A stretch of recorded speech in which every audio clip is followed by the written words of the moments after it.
ഫജ്ലിദു കുല്ല വാഹിദിൻ മിൻഹുമാ മിഅത ജൽദ. ഇവരിൽ ഓരോരുത്തരെയും 100 വീതം അടിക്കേണ്ടതാണ്. വലാ തഅഖുദുകും ബിഹിമാ റഅഫത്തുൻ ഫീ ദീനില്ലാഹ്.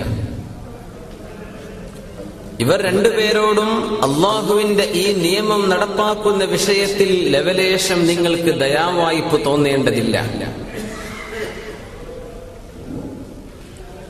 ഇൻ കുൻതും തുഅ്മിനൂന ബില്ലാഹി വൽ യൗമിൽ ആഖിർ. അള്ളാഹുവിലും അന്ത്യനാളിലും നിങ്ങൾ വിശ്വസിക്കുന്നുവെങ്കിൽ നിങ്ങൾ ലവലേശം ഇവിടെ കാരുണ്യം തോന്നരുത്. അദ്ദീനു റഹ്മ, ദീൻ കാരുണ്യമാണ്. അല്ലാഹു കരുണാമയനാണ്. അഷ്റഫുൽ ഖൽഖ് സ്വല്ലല്ലാഹു അലൈഹി വസല്ലമ തങ്ങൾ അർഹമുൻ നാസി ബിന്നാസ്, ജനങ്ങളോട് ഏറ്റവും കൂടുതൽ റഹ്മത്ത് ചെയ്യുന്ന ആൾ അല്ലാഹുവിന്റെ റസൂലാണ് മനുഷ്യരിൽ. സുബ്ഹാനല്ലാഹ്. അങ്ങനെയൊക്കെ ആണെങ്കിൽ പോലും അല്ലാഹുവിന്റെ നിയമത്തെ മറികടന്ന ഒരാൾക്ക് നൽകപ്പെടുന്ന ശിക്ഷ അത് ഗുരുതരമായ ശിക്ഷയാണിവിടെ. അതിന്റെ പേരിൽ അല്പമെങ്കിലും അത്രക്ക് വേണോ എന്ന് തോന്നിപ്പോകാം. വലാ തഅഖുദുകും ബിഹിമാ റഅഫത്തുൻ ഫീ ദീനില്ലാഹ്. ഒരുപക്ഷെ വളരെ ചെറുപ്രായത്തിലുള്ള ആളുകൾക്കായിരിക്കും അത് സംഭവിക്കുക. അള്ളാഹുവിന്റെ ശിക്ഷ നടപ്പാക്കേണ്ട ഒരവസ്ഥയിലേക്ക് എത്തിയാൽ അവിടെ ദയാവായ്പ് തോന്നരുത്. മരിക്കുന്നത് വരെ എറിയുക എന്ന് പറയുന്നത് അങ്ങനെ ഒരു ശിക്ഷ അള്ളാഹുവിന്റെ ശറഇൽ വ്യഭിചാരത്തിന് മാത്രമേ അള്ളാഹു നിശ്ചയിച്ചിട്ടുള്ളൂ. ഖിസാസ് ഉണ്ട് അല്ലേ? ഒരാളെ വധിച്ചാൽ അതിന് പകരം വധിക്കപ്പെടും, ഖിസാസ് പ്രകാരം വധിക്കപ്പെടും. അതുപോലും എറിഞ്ഞു കൊല്ലുകയല്ല, വാളുകൊണ്ട് പെട്ടെന്ന് ജീവൻ പോകുന്ന രീതിയിലുള്ള വധശിക്ഷ നൽകപ്പെടും.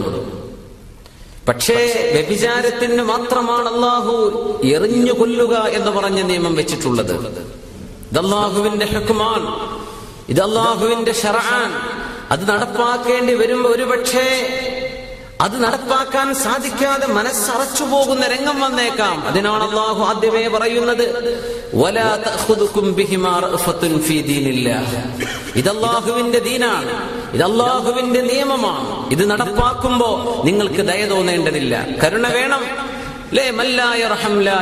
റഹ്മത്ത് ചെയ്യാത്തവർക്ക് റഹ്മത്ത് ലഭിക്കുകയേ ഇല്ലെന്ന് റസൂലുള്ളാഹി സ്വല്ലല്ലാഹു അലൈഹി. പക്ഷേ ആ കാരുണ്യം ഇവിടെ വേണ്ട.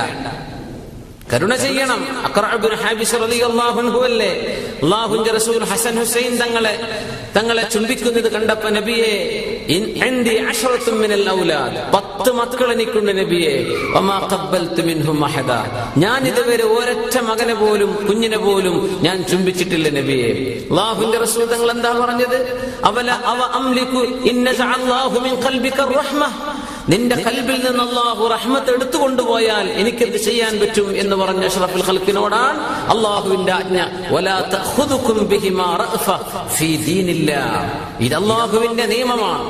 ഈ ശിക്ഷ നടപ്പാക്കുമ്പോ ദയാവായ്പിന്റെ പേരിൽ ഇതൊരിക്കലും നിങ്ങൾ ഉപേക്ഷ വരുത്തരുത്. അത് നടപ്പാക്കിയേ പറ്റൂ.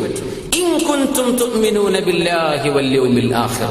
അല്ലാഹുവിലും അന്ത്യനാളിലും നിങ്ങൾക്ക് വിശ്വാസമുണ്ടെങ്കിൽ ഇത് ചെയ്തേ പറ്റൂ എന്ന് പറഞ്ഞാൽ നിങ്ങൾ മുഅ്മിനീങ്ങളാണെങ്കിൽ, അല്ലാഹു അഭിസംബോധന ചെയ്യുന്നത് മുഅ്മിനീങ്ങളോടാണെങ്കിൽ നിങ്ങൾ ഇത് ചെയ്തേ പറ്റൂ. അത് മാത്രമോ വൽയശ്ഹദ അദാബഹുമാ ത്വായിഫത്തും മിനൽ മുഅ്മിനീൻ, മുഅ്മിനീങ്ങളിലെ ഒരു വിഭാഗം ആളുകൾ ആ ശിക്ഷ നടപ്പാക്കപ്പെടുന്നതിന് സാക്ഷികളാവുകയും വേണം. സുബ്ഹാനല്ലാഹ്. ഈ ആയത്തിൽ പരാമൃഷ്ടമായ വിഷയത്തിന്റെ ഗൗരവത്തെ സംബന്ധിച്ചുള്ള ഇൻഷാ അല്ലാഹ് ഇന്നത്തെ ക്ലാസ് അതിന്റെ അവസാനത്തെ ചർച്ചയായിരിക്കുമെന്ന് കരുതുന്നു. ഈ ആയത്തിന്റെ മൊത്തത്തിലുള്ള അർത്ഥങ്ങളിൽ, അതിന്റെ ആശയങ്ങളിൽ മനസ്സിലാക്കപ്പെടുന്ന ഏതാനും ചില കാര്യങ്ങൾ ഇവിടെ പറയുകയാണ്. ആദ്യമേ അസ്സാനിയത്തു വസ്സാനി, രണ്ടുപേരെയും അല്ലാഹു തുറന്നു പറയാനുണ്ടായ കാരണം രണ്ടുപേർക്കും ശിക്ഷയുണ്ട് എന്ന് പറയാനാണ്. പുരുഷനാണല്ലോ അത് ചെയ്തത്, പുരുഷനാണ് അവിടെ ആക്റ്റീവ് പാർട്ടിസിപ്പന്റ്, പെണ്ണവിടെ ഒരു പാസീവ് പാർട്ടിസിപ്പന്റ് അല്ലയോ എന്നൊക്കെ തോന്നിപ്പോകാം. അങ്ങനെ ഒരു സംഭവമേ ഇല്ല. ഒരു നിർബന്ധിക്കപ്പെട്ട ഒരവസ്ഥയിൽ ബലാത്കാരമായി ഒരു സ്ത്രീ അതിന് വിധേയയാവുകയാണെങ്കിൽ അതല്ല ഇവിടെ പറയുന്നത്, അവിടെ അവൾക്ക് ശിക്ഷയില്ല. ഈ സൂറയിൽ തന്നെ വരും, ഇനി വരാൻ പോകുന്ന ഒരു ആയത്ത്, ബിസ്മില്ലാഹിർ റഹ്മാനിർ റഹീം, വലാ തുക്രിഹു ഫതയാതികും അലൽ ബിഗാഇ ഇൻ അറദുന തഹസ്സുന വഇന്നല്ലാഹ മിൻ ബഅദി ഇക്റാഹിഹിന്ന ലഗഫൂറുർ റഹീം. ഇക്റാഹ് ചെയ്യപ്പെടുന്നവർ, നിർബന്ധിക്കപ്പെടുന്നവർ, ബലാത്കാരമായി അതിന് വിധേയരാകേണ്ടി വരുന്നവർ, ഫഇന്നല്ലാഹ ഗഫൂറുർ റഹീം, അല്ലാഹു പുറത്തു കൊടുക്കും. അതിനെ സംബന്ധിച്ചല്ല ഇവിടെ ചർച്ച. ഈ വിഷയം ഒരു ജഡ്ജിന്റെ മുമ്പിലേക്ക് എത്തിക്കഴിഞ്ഞാൽ രണ്ടുപേർക്കും ശിക്ഷയുണ്ട്. ഫജ്ലിദു, നിങ്ങൾ എല്ലാവരും അടിക്കണം എന്നാണ് ഇവിടെ അള്ളാഹുവിന്റെ കൽപ്പന. അവിടെ ഒരു വാവ് ഫജ്ലിദ് എന്ന് പറഞ്ഞാൽ നിങ്ങൾ ഒരാൾ, അത് അഷ്റഫുൽ ഖൽഖ് തങ്ങളോടായിരുന്നേനെ അങ്ങനെയാണെങ്കിൽ, അല്ലെങ്കിൽ അത് അവിടുത്തെ ഒരു ജഡ്ജിയോടായിരുന്നേനെ. പക്ഷേ അല്ലാഹു തആല ഫജ്ലിദു എന്ന പ്ലൂരലാണ് പ്രയോഗിച്ചിട്ടുള്ളത്. നിങ്ങൾ എല്ലാവരും എന്ന പ്രയോഗം അവിടെ വന്നു. ഫജ്ലിദു ആരോടാണ് അള്ളാഹുവിന്റെ ആജ്ഞ? ഭരണാധികാരി അല്ലെങ്കിൽ ജഡ്ജെ, നിങ്ങൾ ഇത് ചെയ്യണം. അങ്ങനെയല്ലല്ലോ അള്ളാഹു പറഞ്ഞത്. ഫജ്ലിദു, നിങ്ങൾ എല്ലാവരും ചെയ്യണമെന്ന് പറഞ്ഞു. അതിന് എല്ലാവരും കൂടെ ശിക്ഷിക്കണമെന്ന് അർത്ഥമുണ്ടോ? എന്തേ പിന്നെ അള്ളാഹു ഇങ്ങനെ പറയാൻ കാരണം? അങ്ങനെ ഒരു പാപം, ഒരു കുറ്റം, സിന പോലത്തെ ഗുരുതരമായ ഒരു പാപം സംഭവിച്ചു കഴിഞ്ഞു. അത് കോടതിക്ക് മുമ്പിലേക്ക് എത്തിയാൽ അതിന്റെ ശിക്ഷയാണ് നമ്മൾ ഈ വിവരിക്കുന്നത്. അങ്ങനെ വന്നാൽ ഫഅംറു ഇഖാമത്തിൽ ഹുദൂദി മനൂതും ബിൽ ഉമ്മത്തി കുല്ലിഹാ, ശിക്ഷ നടപ്പാക്കുക എന്ന ആ ബാധ്യത സമൂഹത്തിന്റെ മുഴുവൻ ആളുകളുടെ മേലിലും ഉണ്ട്. ലാകിൻ, പക്ഷേ ആ ഉമ്മത്ത് മുഴുവനും അതിന് മുൻകൈയെടുത്ത് ചെയ്യേണ്ടതില്ല.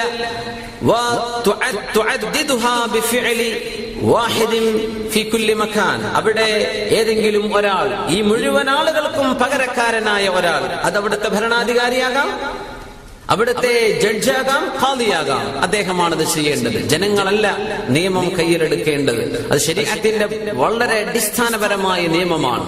റസൂലുള്ളാഹി സ്വല്ലല്ലാഹു അലൈഹി വസല്ലം തങ്ങൾ പറഞ്ഞിട്ടുണ്ട്, ഒരു മനുഷ്യൻ മറ്റൊരാളെ വധിച്ചു എന്ന് വിചാരിക്കുക, ഈ മർഡർ ചെയ്ത ആൾ, അയാളെ തിരിച്ചു കൊല്ലപ്പെടുമെന്നാണ്. ആ ഖിസാസ്, ആ മനുഷ്യനെ തിരിച്ചു കൊല്ലാൻ, ആ മനുഷ്യനെ, ആ ഘാതകനെ വധിക്കുവാൻ ഒരു പ്രദേശത്തെ മുഴുവൻ ആളുകളും സഹായിച്ചാൽ അവിടുത്തെ ഭരണാധികാരി ഈ മുഴുവൻ ആളുകളെയും ഈ കുറ്റവാളിയെ വധിച്ചതിന്റെ പേരിൽ വധിക്കപ്പെടാൻ വിധി പറയാവുന്നതാണെന്നാണ് ശരീഅത്തിന്റെ നിയമം. നമുക്ക് കേൾക്കാറുണ്ട് അങ്ങനെയൊക്കെ അല്ലേ? മോഷണം ചെയ്ത ആളെ, എന്തെങ്കിലും അരുതാത്തത് ചെയ്ത ആളെ നാട്ടുകാർ കൈകാര്യം ചെയ്തു. അള്ളാഹുവിന്റെ ദീനിൽ ഇതിന് അവകാശമില്ല. നമ്മൾ ഏത് രാജ്യത്താണോ ഉള്ളത് അവിടുത്തെ നിയമപാലകന്മാർ, അവിടുത്തെ ഭരണാധികാരികൾ, അവിടുത്തെ കോടതിയാണ് അതിന്റെ നിയമം നടപ്പാക്കേണ്ടത്, പൊതുജനങ്ങളല്ല. ഞങ്ങൾ കൊന്നത് കൊലയാളിയല്ലേ പറഞ്ഞിട്ട് കാര്യമില്ല. ഉമർ ബിൻ ഖത്താബ് റളിയല്ലാഹു അൻഹു പറഞ്ഞിട്ടുണ്ട്, ഒരു വാക്കുകൊണ്ടെങ്കിലും ആ ആളുകൾ അയാളെ വധിക്കാൻ സഹായിച്ചിട്ടുണ്ടെങ്കിൽ അതിൽ പങ്കുകാരായ മുഴുവൻ ആളുകളെയും അതിന്റെ പേരിൽ ശിക്ഷിക്കപ്പെടുമെന്നാണ്. മുഴുവൻ ആളുകളും വധിക്കപ്പെട്ടേക്കാം ഒരുപക്ഷെ ഈ ഒരു കുറ്റവാളിയെ വധിച്ചതിന്റെ പേരിൽ. എന്തുകൊണ്ട്? നിയമം നടപ്പാക്കേണ്ടത് ജനങ്ങളല്ല, ഖാദിയാണ്, അവിടുത്തെ വാലിയാണ്, അവിടുത്തെ ഭരണാധികാരിയാണ്. ഇത് ശരീഅത്തിന്റെ അടിസ്ഥാനപരമായ നിയമമാണ്, നമ്മൾ മനസ്സിലാക്കി വെക്കണം. പിന്നെ എന്തേ അല്ലാഹു ഫജ്ലിദു, ഒരു വാവും ഒരു അലിഫുണ്ട് അവിടെ. ആ ഒരു രണ്ടക്ഷരങ്ങളെ കൊണ്ട് അല്ലാഹു തആല പഠിപ്പിക്കുന്ന ആശയം എത്രയാണ്? ഫജ്ലിദു എന്ന് പറഞ്ഞാൽ നിങ്ങൾക്ക് പകരക്കാരനായി ആര് നിൽക്കുന്നുവോ അയാൾ ചെയ്യുന്ന പ്രവൃത്തി നിങ്ങൾ മുഴുവനും ചെയ്യുന്ന പ്രവൃത്തിക്ക് തുല്യമാണ്. ഇവിടെ നമ്മൾ മനസ്സിലാക്കണം, ഒരു സമൂഹത്തിന്റെ നേതൃത്വത്തിലേക്ക് വരുന്ന ആളുകൾ ഒരു ജഡ്ജിയെ തെരഞ്ഞെടുക്കുമ്പോൾ, ഒരു ഭരണാധികാരിയെ തെരഞ്ഞെടുക്കുമ്പോൾ ഈ മുഴുവൻ ആളുകളും എന്ത് ചെയ്യുന്നുവോ ആ സ്ഥാനത്താണ് ഈ ഒരാളിന്റെ പ്രവർത്തനം. ഫജ്ലിദു, ഭരണാധികാരി വധിച്ചാൽ പോലും, ഭരണാധികാരിയോ ജഡ്ജോ വധിക്കാൻ ഉത്തരവിട്ടാൽ പോലും ജനങ്ങൾ മുഴുവനും അതിന് പങ്കുകാരായതിന്റെ സ്ഥാനത്താണ് അത് നിൽക്കുന്നത് എന്ന് ഈ രണ്ട് അക്ഷരങ്ങൾ വാവും അലിഫും ഫജ്ലിദു എന്ന ദീർഘം അവിടെ പഠിപ്പിക്കുന്നുവെന്ന് മഹാന്മാരായ മുഫസ്സിരീങ്ങൾ പറയുന്നു. അതുകൊണ്ടാണല്ലോ പറഞ്ഞത് ഫഇയ്യാക അൻ തുവല്ലിയൽ ഖളാ മൻ ലാ യസ്ലുഹു ലിൽ ഖളാ. സുബ്ഹാനല്ലാഹ്. വിധി പറയാൻ അർഹതയില്ലാത്ത ആളുകളെ വിധി പറയാൻ ഏൽപ്പിക്കരുത്. അഷ്റഫുൽ ഖൽഖ് സ്വല്ലല്ലാഹു അലൈഹി വസല്ലം തങ്ങളുടെ ഹദീസിലെ മൻ വല്ലാ അഹദൻ അംറ, വളരെ ശരിക്കും നമ്മൾ മനസ്സിലാക്കണം. മൻ വല്ലാ അഹദൻ അംറ, ഒരു മനുഷ്യനെ ഒരു കാര്യം ഒരു സമൂഹം ഏൽപ്പിച്ചാൽ, വഫിന്നാസി ഖൈറും മിൻഹു, അയാളെക്കാളും ഖൈറായ ഒരാൾ ഈ ജനങ്ങളിൽ ഉണ്ടായിരിക്കെ മറ്റൊരാളെ നേതൃസ്ഥാനത്തേക്ക്, ഉത്തരവാദിത്തപ്പെട്ട സ്ഥാനത്തേക്ക് ആരെങ്കിലും ഏൽപ്പിച്ചാൽ ലാ യശുമ്മു റായിഹത്തൽ ജന്നഹ്, സ്വർഗ്ഗത്തിന്റെ വാസന പോലും അയാൾക്ക് ലഭിക്കുകയില്ലെന്ന് അഷ്റഫുൽ ഖൽഖ് സ്വല്ലല്ലാഹു അലൈഹി വസല്ലം. ഒന്നുകൂടെ, മൻ വല്ലാ അഹദൻ അംറ, ഒരാൾ ഒരു കാര്യം ഏൽപ്പിച്ചു, ഒരാളെ നിങ്ങളാവട്ടെ പ്രസിഡന്റ് എന്ന് പറഞ്ഞു, ഫോർ എക്സാമ്പിൾ, നിങ്ങളാവട്ടെ ഇതിന്റെ സെക്രട്ടറി എന്ന് പറഞ്ഞു, വഫിന്നാസി ഖൈറും മിൻ, ജനങ്ങളിൽ ഇയാളെക്കാളും ഖൈറായ ആളുകൾ ഇവിടെയുണ്ട്.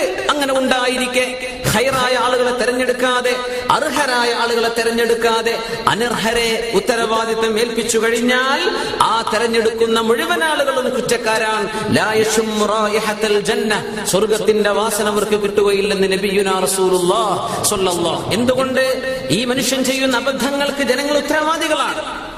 ഇയാൾ ചെയ്യുന്ന അപരാധങ്ങൾക്ക് ജനങ്ങൾ ഉത്തരവാദികളാണ്. പിന്നെ അയാൾ മോഷണം ചെയ്തെന്നോ, അവിടെ നിന്ന് പിടിച്ചു പറിച്ചെന്നോ, അവിടെ അഴിമതി ഇതൊന്നും പറഞ്ഞിട്ട് കാര്യമില്ല. ആര് തെരഞ്ഞെടുത്തുവോ ഈ ഉമ്മത്തിന്റെ കാര്യങ്ങൾ ഏൽപ്പിക്കുക എന്നത് വളരെ ഗൗരവമുള്ള വിഷയമാണ്, ചിന്തിച്ചാലോചിച്ച് ചെയ്യേണ്ട വിഷയമാണ്. അതുകൊണ്ടാണ് ജഡ്ജ് വധിക്കണം, ജഡ്ജാണ് ശിക്ഷ നടപ്പാക്കേണ്ടത് എന്ന് പറയേണ്ട സ്ഥാനത്ത് ഫജ്ലിദു, അത് ഭരണാധികാരിയാണ് ചെയ്യേണ്ടത്. അത് ഉമ്മത്തിനറിയാം, അവിടെ പറയേണ്ട വിഷയമില്ല. അത് ചെയ്താൽ പോലും നിങ്ങൾ മുഴുവൻ ആളുകളും ചെയ്തതിന്റെ സ്ഥാനത്താണത്. നിങ്ങളൊക്കെ 100 അടി അടിക്കണം എന്ന് പറഞ്ഞാൽ ഫജ്ലിദു, നിങ്ങളൊക്കെ അടിച്ചതിന്റെ സ്ഥാനത്താണത്. അതുകൊണ്ട് ഭരണാധികാരം ഏൽപ്പിക്കപ്പെടുന്നവർ, നിയമത്തിലേക്ക് പ്രതിഷ്ഠിക്കപ്പെടുന്ന ആളുകൾ യോഗ്യരായ ആളുകളാകണം എന്ന് പരിശുദ്ധമായ ശരീഅത്തിന് കടുത്ത നിർബന്ധമുണ്ട്.